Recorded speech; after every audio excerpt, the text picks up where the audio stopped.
오늘 말씀의 제목은 새로운 길 이렇게 정해보았습니다. 얼마 전에 우리 교회 집사님 한 분과 함께 우리 교회가 도울 수 있는 어려운 이웃이 있을까 알아보기 위해서 동네 분을 만나 뵈었습니다.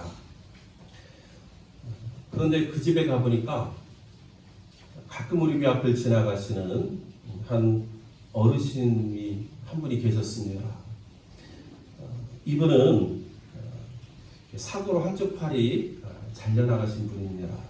그런데 나머지 한 손으로 폐지를 짚고 다니십니다.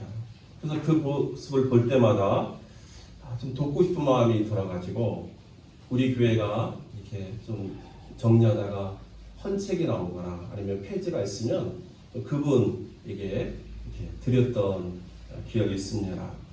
그런데 그 집에 가보니까 그분이 그곳에 계시는 거예요.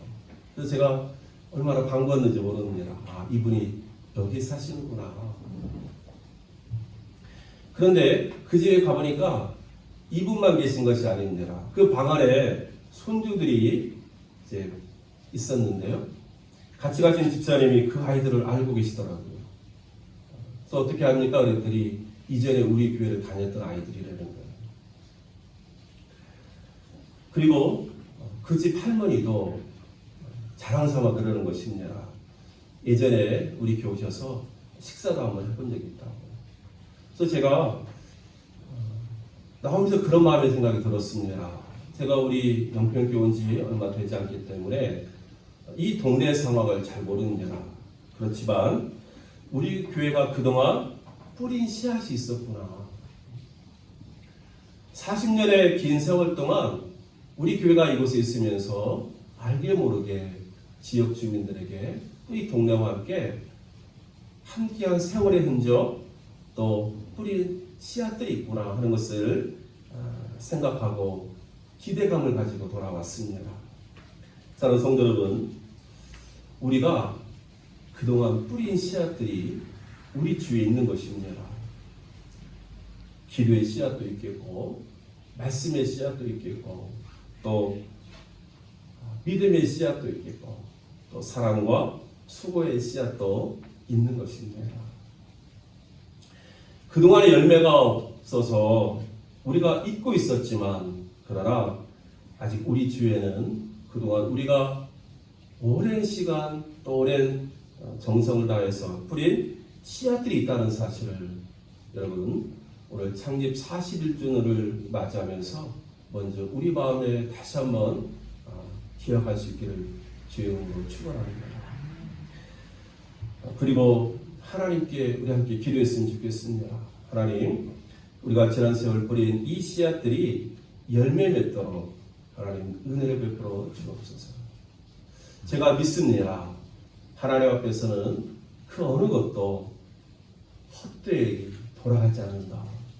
하나님 앞에 드린 것은 어느 것도 땅에 떨어지지 않는다. 하나님은 반드시 다 그 모든 것을 기하고 계시고 언젠가는 반드시 열매를 맺어 주실 것이다. 이 믿음이 저와 여러분의 믿음 될 수 있기를 주의 이름으로 축복합니다. 그래서 우리가 그동안 이곳에서 하나님을 예배하고 또 섬기며 지나왔던 모든 시간들이 결코 헛되지 않다. 반드시 하나님 앞에 기억되고 그 씨앗이 열매를 맺게 될 때가 있을 것이다. 이 믿음의 소망과 확신을 가지고 다시 한번 시작하는 저와 여러분 될 수 있기를 주의 이름으로 축복합니다. 요즘 우리는 코로나19의 팬데믹스를 살고 있습니다.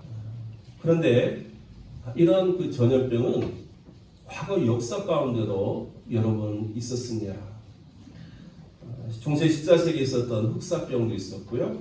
또 1918년 스페인 독감을 이유로 1957년 아시아 독감, 1968년 홍콩 독감, 2002년과 2003년에는 사스, 2003년과 2009년까지는 조류 독감, 2009년도에는 신종플루, 2015년도에는 메르스. 여러분 다 들어보신 이야기죠? 이와 같이 지금 이러한 전염병이 계속되고 있다는 사실입니다. 그런데 역사적으로 보면 초대교회 시대에도 이러한 전염병으로 말미암은 팬데믹이 있었다고 합니다. 첫 3세기 동안 초대교회 시대에도 그게 2차례에 걸친 전염병이 있었습니다.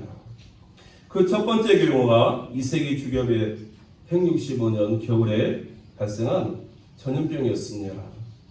천연두로 추정하고 있습니다. 마르쿠스 아우렐리우스 황제 치하 때에 수리아 안디옥 외항이었던 이 실루비아에서 베르세의 군부대에서 발생한 이 전염병 때문에 로마 제국 전역에 아주 이 전염병이 확산되었다고 합니다. 그런데 이 전염병이 180년까지 약 15년 동안이나 확산됐다는 거 아닙니까? 그래서 로마 제국 인구의 4분의 1 이상, 그리고 어떤 학자들은 3분의 2 이상이 목숨을 잃었을 것으로 추정하고 있습니다. 두 번째 전염병은 이제 249년에 시작돼 가지고 251년에 창궐하기 시작하였고 262년까지 계속된 전염병이 있습니다. 이 전염병은 홍역으로 추정합니다. 이 전염병은 천연두나 홍역을 경험해보지 못한 지역에서는 면역력이 부재해서 피해가 컸고 또 치사율도 높았다고 합니다. 이때 로마에서만 하루에 5,000명이 죽었다는 보고가 있습니다. 문제는 이런 역병이 창궐했을 때에 교회가 어떤 태도를 취하였는가 하는 것입니다. 당시 이러한 그 전염병 앞에서 교회가 특별히 종교는 두 가지 질문에 답을 했다고 합니다. 첫 번째가 뭐냐면 왜 이런 재앙이 일어났을까 하는 이런 재앙의 원인에 대한 설명이었고, 두 번째로 재앙에 어떻게 대응해야 되는가 하는 모범을 제시하는 것이 종교가 해야 될 역할이었다고 합니다. 자연과학이나 의학이 발달한 오늘날에는 이런 것에 대해서 종교가 대답을 해야 될 이유가 없지만, 그러나 그 당시에는 종교가 대답을 해야 된다라고 믿었다고 합니다. 그런데 그 당시 이방 종교는 이러한 질문에 대답하지 못했습니다. 대신에 할 수 없는 불안에 의해서 유일한 해답으로 도피를 선택했다고 합니다. 그래서 이교회 사제들은 피신했고, 그 당시 고위층 관리들이나 부유한 사람들도 도시를 떠나서 안전하다고 여기는 곳으로 피신했다고 합니다. 이교도들은 환자 스스로 알아서 살아남아야 된다, 이러한 생각으로 환자들을 보호하지 않았다고 합니다. 부모는 자녀를 버렸고 자녀는 부모를 버렸습니다. 그래서 이렇게 버려진 자녀와 부모들은 죽음을 당했다고 합니다. 그래서 그 당시에 이 알렉산드리아의 감독이었던 디오네시우스라는 분은 이 글을 통해서 이렇게 그 당시의 모습을 소개하고 있습니다. 이교도들은 처음 질병이 발생하자 아픈 자를 내쫓았고, 가장 가까이 있는 자들이 먼저 도망쳤고, 병든 자가 죽기도 전에 거리에 버려지고 매장하지 않은 시신을 흙처럼 취급했다. 자, 그렇다면 이때 교회는 어떻게 대처했을까요? 그 당시에 교회 지도자들이 남긴 여러 기록들이 있는데, 당시 교회는 모든 질병은 근본적으로 인간의 죄 때문이라고 보았습니다. 그리고 하나님은 전염병을 가져오기도 하시고 멈추게도 하신다는 이 믿음 때문에 하나님의 자비하심을 바라며 기도해야 된다고 가르쳤다고 합니다. 도피가 최상의 길이 아니라 보살핌과 배려, 사랑으로 극복해야 된다라고 권고했던 것입니다. 이 점이 당시 이방 종교와 우리 기독교와 다른 점이었습니다. 이때는 데시우스 황제 치하에 있었는데 기독교가 아직 공유되지 않은 상태였기 때문에 조직적인 박해를 받고 있었음에도 불구하고 교회는 이런 기독교적인 가치를 드러내고자 힘썼던 것입니다. 그래서 당시에 카르타고 주교였고 교부였던 퀴프리아누스는 하나님의 선하심과 자비하심을 설명하면서 이렇게 설교했다고 합니다. 우리가 단지 우리들만을 소중히 여기고 우리끼리만 자비를 베푼다면 그것은 놀라운 일이 아니지만, 세리나 이교들이 하는 것 이상으로 선으로 악을 이기고 하나님께서 관용을 베푸신 것 같이 관용을 베풀고 원수조차도 사랑하며 주님께서 권고하신 대로 핍박하는 자의 구원을 위해서 기도한다면 우리는 온전하게 될 것입니다. 하나님께서는 변함없이 태양을 떠오르게 하시며 비를 내리셔서 씨앗들을 기르시고 이러한 모든 선하심을 그의 백성들에게 보이실 뿐만 아니라 이방인들에게도 그렇게 하십니다. 만일 누가 스스로 하나님의 아들이라고 고백한다면 그 사람은 아버지를 본받아야 함이 마땅하지 않겠습니까? 키프리아누스는 전염병이 돌고 있는 위험한 상황에서도 그리스도인들에게 사랑을 실천하라고 가르친 것입니다. 좀 더 지나서 이 전염병이 절정에 달했던 260년 부활절에는 알렉산드리아 감독이었던 디오니시우스가 이렇게 설교했습니다. 우리 형제 그리스도인 대부분은 무한한 사랑과 충성심을 보여주었으며 한시라도 몸을 사리지 않고 상대방을 배려하는 데 온 힘을 쏟았습니다. 그들은 위험을 무릅쓰며 아픈 자를 보살폈고 그들의 모든 필요를 채워주었고 주님 안에서 그들을 섬겼습니다. 그리고 병자들과 함께 평안과 기쁨 속에 생을 마감했습니다. 많은 이들이 다른 이들을 간호하고 치유하다가 사망을 자신에게로 옮겨와 대신 죽음을 맞았습니다. 이런 모습이 초대교회 우리 교회의 모습이었다는 사실입니다. 자신이 감염될 수도 있는 죽음의 위험에도 불구하고 형제 사랑을 실천했던 이 교회의 모습이 이교도들은 상상할 수 없었던 일입니다. 바로 이러한 상황에서 생겨난 단어가 파라볼라노이라는 별명을 들었는데 이 말의 뜻은 뭐냐면 위험을 무릅쓰는 자들, 이런 의미가 있다고 합니다. 그러니까 3세기 당시 기독교 공동체가 믿지 않는 사람들로부터 세상으로부터 파라볼라노이라고 불렸다는 사실은 기독교가 위난을 당한 사람들에게 자기 희생적인 사랑을 실천했다는 아주 중요한 증거가 되고 있습니다. 이처럼 그리스도인들이 병든 자를 간호하고 위험을 당한 자들에게 도움을 베푼 결과 모든 치료가 중단된 상태에서 기본적인 간호만으로도 사망률을 현저히 낮출 수가 있었다 하는 보고가 있습니다. 그래서 이방 종교에 비해서 기독교 공동체의 생존율이 월등히 높았고 그리스도인들이 베푼 형제 사랑은 이방 종교 신봉자들의 마음에 감동을 주고 그들의 마음을 열어서 이방 종교를 떠나서 기독교로의 개종이라는 새로운 변화에 기여했다. 이러한 보고도 있습니다. 사랑하는 성도 여러분, 자연재해나 전염병이 역사의 변화를 초래할 때에 이런 큰 변화 가운데서 기독교는 절망에 빠진 사람들에게 소망을 주었다는 사실입니다.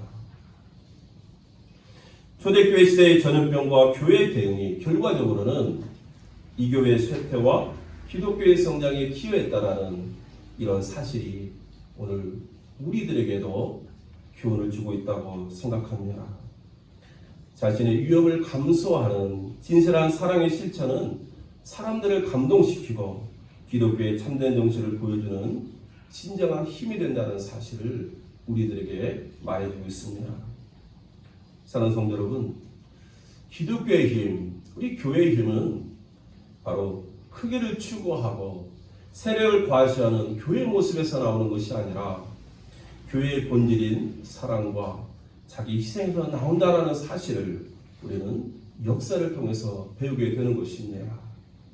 저는 우리 영평교회가 창립 41주년을 맞이하고 희년을 바라보며 나갈 때에 이런 역사적인 사실을 좀 마음에 담고 우리 교회가 이렇게 나가야 되겠구나. 이것이 우리 진정한 기독교의 힘이고 교회의 힘이 되는구나 하는 것을 공감하고 또 그런 모습으로 나가는 건강한 교회가 될 수 있기를 주의 이름으로 축복합니다. 사실 요즘 이야기를 할까 말까 했는데 말 나온 김에 하겠습니다. 저는 개인적으로 이 코로나19의 이 오랜 이 과정 속에서 가끔 그 매스컴을 통해서 그 보호장비 속에서 땀 흘리면서 그 현장을 지키고 있는 이런 의료진들, 간호사들의 모습을 볼 때마다 참 안타까움과 미안함과 부끄러움이 있습니다. 누구나 한쪽에서 이것과 이렇게 땀 흘리면서 사투를 벌이고 있는데 방역당국의 지침을 지키지 않고 예배드리고 밥 먹고 그러다가 확진자가 나왔다는 이런 보도를 들을 때마다 얼마나 참 안타깝고 한편 미안하고 부끄러운지 모르겠습니다. 여러분, 예배를 드리지 말라는 것이 아닙니다. 예배를 드릴 수 있습니다. 그렇지만 공동체 의식을 가지고 자기 사랑과 자기 희생의 정신을 가지고 우리가 할 수 있는 자유가 있음에도 공동체를 위해서 좀 양보하고 포기할 수 있는 것도 교회 모습이 되지 않을까, 이런 생각을 가져봅니다. 기독교의 힘과 교회의 힘은 오늘 우리 교회가 추구하고 있는 크기나 세력의 규합이 있지 않고 우리 주님께서 보여줬던 십자가의 정신, 사랑과 겸손에 있다라는 사실을 다시 한번 우리가 깨닫고 우리 영평교회가 그러한 힘을 가지고 이 지역사회와 세상을 섬기는 하나님의 거룩한 교회가 될 수 있기를 주의 이름으로 축복합니다. 오늘 본문에 돌아가면 사도 바울이 에베소에서 이제 선교하는 모습이 나옵니다. 우리가 잘 아는 것처럼 사도 바울은 언제든지 새로운 지역에 갔을 때 유대인의 회당을 찾았고 그 회당을 중심으로 복음을 전했습니다. 왜 그렇습니까? 먼저는 유대 동족을 사랑하는 마음 때문에 그 누구보다도 먼저 자기 동족이 구원받기를 원했기 때문이고, 두 번째로는 예수 그리스도의 십자가 복음을 전하는 데 있어서 아무래도 구약 성경을 잘 알고 있었던 유대인들이 성경에 대해서 아무것도 모르던 이방인들보다는 오히려 전도하는 데 유익하다고 여겼기 때문에 사도 바울은 유대인의 회당을 찾았던 것입니다. 그래서 오늘 본문에도 보면 사도 바울은 에베소에서 이와 같은 이유로 3개월 동안 회당에서 가르쳤습니다. 담대히 가르쳤고 하나님의 나라를 가르쳤고 그 다음에 강론하고 권면해서 가르쳤습니다. 여러분, 그런데 그 세 번째 보면은 권면하다는 표현이 있는데요. 이 권면하다는 것은 한두 번 이렇게 전한 것이 아니라 계속해서 끊임없이 권면하기를 노력했다, 이런 의미를 담고 있다고 합니다.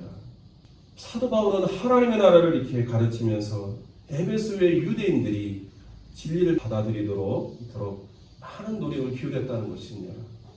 다른 한편으로 뒤집어 생각해 보면 그만큼 그 당시 에베소에 있었던 유대인들은 사도 바울의 이야기를 하나님의 복음을 또 받아들이지 않았다는 반증이 되기도 합니다.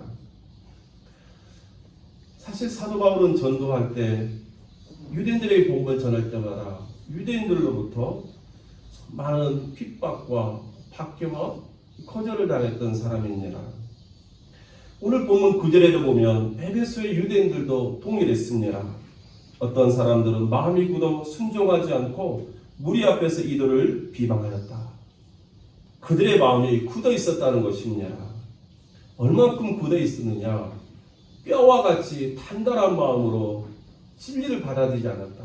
그들은 마치 빛을 보지 않기 위해서 눈을 감는 것처럼 이 복음에 대해서 거부했다. 이렇게 성경은 기록하고 있습니다. 여러분, 우리가 복음을 전할 때에 안타깝지만 그러나 모든 사람이 다 복음을 받아들이는 것은 아니다 하는 사실을 우리가 먼저 인정할 필요는 있습니다. 그러나 그럼에도 불구하고 우리가 하나님의 복음을 전해야 되는 이유가 있다면 그것은 어떤 사람들은 그 전도를 통해서 이 복음을 받아들인다는 사실 때문에 그렇습니다. 그러므로 우리들은 때를 얻든지 못 얻든지 듣든지 안 듣든지 계속해서 이 하나님의 복음을 전하는 일에 흔들리지 말고 낙심하지 말아야 될 것입니다. 사도 바울은 에베소에서 3개월 동안 이렇게 힘을 다해서 복음을 전했지만 유대인들이 그 복음을 받아들이지 않을 뿐만 아니라 대적하고 비방하고 그러자 예수님께서 하신 것처럼 그들을 떠났습니다. 예수님께서 12 제자와 70명의 제자들을 파송할 때 가는 곳에서 너희를 받아들이지 않고 거절한다면 그 집에서 나와서 신발의 먼지를 떨어버려라 이렇게 말씀하지 않았습니까? 아마도 사도 바울은 예수님의 이런 선교 전략에 맞춰서 유대인의 회당을 나온 것 같습니다. 그리고 나서 어디로 갔습니까? 그것이 바로 우리가 잘 아는 두란노 서원입니다. 두란노라는 사람이 이렇게 운영했던 이런 조그마한 아카데미라고 성경학자들은 해석합니다. 그래서 선선한 아침 시간에 그 당시 철학이나 사상을 가르쳤던 곳으로 이해하고 있습니다. 사도 바울은 유대인의 회당에서 더 이상 이 하나님의 복음을 전할 수 없기 때문에 이 두란노 서원에 옮겨서 이제 사람들이 덥기 때문에 피했던 그 낮 시간을 이용해서 이곳에서 그것을 빌려서 복음을 전하기 시작한 것입니다. 그렇게 2년을 전했습니다. 그랬더니 그 결과가 어떻게 나옵니까? 오늘 성경에 보니까 이 2해 동안 이렇게 두란노 서원에서 그 남들 더위를 피해서 쉬는 시간에 더위를 무릅쓰고 하나님의 복음을 전했는데 이 사역을 통해서 아시아 온 지역에 하나님의 복음이 전해졌다라고 성경은 기록하고 있습니다. 에베소를 중심으로 한 사도 바울이 이런 사역 때문에 우리가 잘 알고 있는 요한계시록으로 나오는 7교회가 이때 탄생했고요. 이 복음이 퍼져서 골로새, 히에라폴리, 라우디게아 이런 곳에도 교회가 세워졌다라고 말하고 있습니다. 어쩌면 유대인들의 반대 때문에 더 이상 회당에서 복음을 전할 수 없기 때문에 피해서 간 그곳 두란노 서원이 오히려 사도 바울의 복음 전도의 역사 속에서 절정이었다는 사실은 우리들에게 또 시사하는 바가 크다 하겠습니다. 사랑하는 성도 여러분, 오늘 우리가 이 말씀을 통해서 하나 깨닫기를 원하는 것은 뭐냐면 우리가 하나님의 일을 행할 때에 때로 막힐 때가 있다는 것입니다. 그러나 그 일이 하나님께로부터 말미암은 것이라면, 그 일이 하나님을 위한 것이라면, 그것이 하나님의 복음을 전하고 하나님 나라를 세우는 것이라면 하나님께서 막힌 곳을 통해서 또 다른 곳에 새로운 길을 열어주신다는 사실입니다. 그런 의미에서 우리가 어떤 길이 막히고 또 어떤 것이 비방하고 대적하는 일이 일어날 때에 실망하거나 낙심하는 것이 아니라 하나님께서 예비해 놓으신 새로운 길이 어디 있을까? 이것을 두드리고 찾는 믿음의 자세가 있어야 됨을 우리들에게 말씀해 주고 있습니다. 여러분, 짧은 오늘의 본문이지만 여기에 놀라운 하나님의 섭리가 있는 것입니다. 사실 우리가 잘 아는 것처럼 사도 바울은 제2차 전도 여행 때에 이 아시아 지역에 하나님의 복음을 전할 간절한 바람이 있었습니다. 그러나 하나님의 성령께서 강권적으로 막으셔서 사도 바울의 발걸음을 서쪽으로 계속 옮기는 가운데 두로와 한국까지 더 이상 이제 그 바다 끝에 나갈 수 없는 것까지 몰려온 건 아니겠습니까? 그런데 그날 밤에 하나님께서 환상 가운데 바울에게 임하셔서 마게도냐 사람 한 사람이 환상 가운데 나와서 건너와서 우리를 도우라는 이 환상 때문에 사도 바울이 이제 유럽으로 넘어가면서 우리가 잘 아는 빌립보, 데살로니가, 베레아, 아덴, 고린도 교회를 세우면서 유럽을 복음하지 않습니까? 그런데 그 후에 시간이 얼마 지나고 이제 하나님의 정원 때가 되었을 때에 사도 바울은 3차 전도 여행을 통해서 에베소에 왔을 때에 이전에 자기가 그토록 간절히 원했던 아시아 지역을 이제 선교하게 되는데 그 열매가 풍성했다는 사실을 오늘 성경 우리들에게 말씀해 주고 있습니다. 하나님의 놀라운 섭리인 것입니다. 사도 바울이 원했을 때는 막혔지만 그러나 하나님의 때에 사도 바울을 통해서 크게 역사하시는 하나님의 섭리를 우리가 보는 것입니다. 사는 성도 여러분, 막힐 때 있지 않습니까? 우리가 행하는 어떤 일들이 막힐 때가 있습니다. 오늘과 같이 코로나19로 예배가 막히고 모임이 막히고 우리가 행하는 어떤 것들이 자꾸 막힐 때가 있습니다. 그러나 이때 우리가 믿음의 사람은 낙심하고 주저앉는 것이 아니라 이 막힘 속에서 또 다른 하나님의 섭리가 있지 않을까? 하나님께서 예배해 오신 새로운 길이 있지 않을까? 찾고 두드리는 믿음의 자세, 이것이 바로 하나님을 신뢰하는 성도의 자세인 줄로 믿습니다. 우리가 잘 아는 것처럼 홍해 바다의 역사가 똑같은 건 아닙니까? 홍해 앞에 섰을 때 길이 보이지 않아서 두려움 가운데 떨었지만 누가 그 홍해를 가르치고 하나님께서 마른 길을 열어줄 줄 누가 이해하고 누가 알았겠습니까? 그러나 하나님께서 그렇게 이스라엘 백성들을 인도하셔서 출애굽의 역사를 완성했던 것을 우리가 성경을 통해서 알고 있지 않습니까? 사랑하는 성도 여러분, 저는 우리 교회도 마찬가지로 생각합니다. 코로나19 때문에 교회가 어려움 가운데 있습니다. 예배를 드릴 수가 없고 모임도 가질 수가 없는 이런 시대를 맞이하고 있습니다. 그러나 이런 어려움 가운데도 하나님께서는 새로운 길을 예비하고 있을 줄로 믿습니다. 창립 41주를 맞이하면서 우리 영평교회가 먼저 오늘 여기까지 우리를 인도해 주신 에베네셀의 하나님, 우리와 함께 하셨던 임마누엘 하나님께 감사하고, 그러면서도 이 막힘 속에서 새로운 길을 예비하실 주님을 기대하는 믿음으로 다시 한번 시작할 수 있기를 주의 이름으로 축복합니다. 성도 여러분, 그동안 우리가 뿌린 씨앗이 있음을 믿고 하나님 은혜를 기대하면서 새롭게 다시 시작하는 우리 영평교회 저와 여러분 될 수 있기를 주의 이름으로 축원합니다. 함께 기도하겠습니다. 하나님 아버지, 창립 41주년을 기념하며 드리는 오늘 예배 가운데 주 성령으로 임재하여 주셔서 우리 가운데 뿌린 씨앗이 있음을 믿고 그 하나님의 은혜를 소망하면서 다시 한번 하나님께서 예배하신 새로운 길을 찾아 떠나는 우리 믿음의 성도를 다 될 수 있도록 축복하여 주옵소서. 예수 그리스도의 이름으로 기도하옵나이다. 아멘.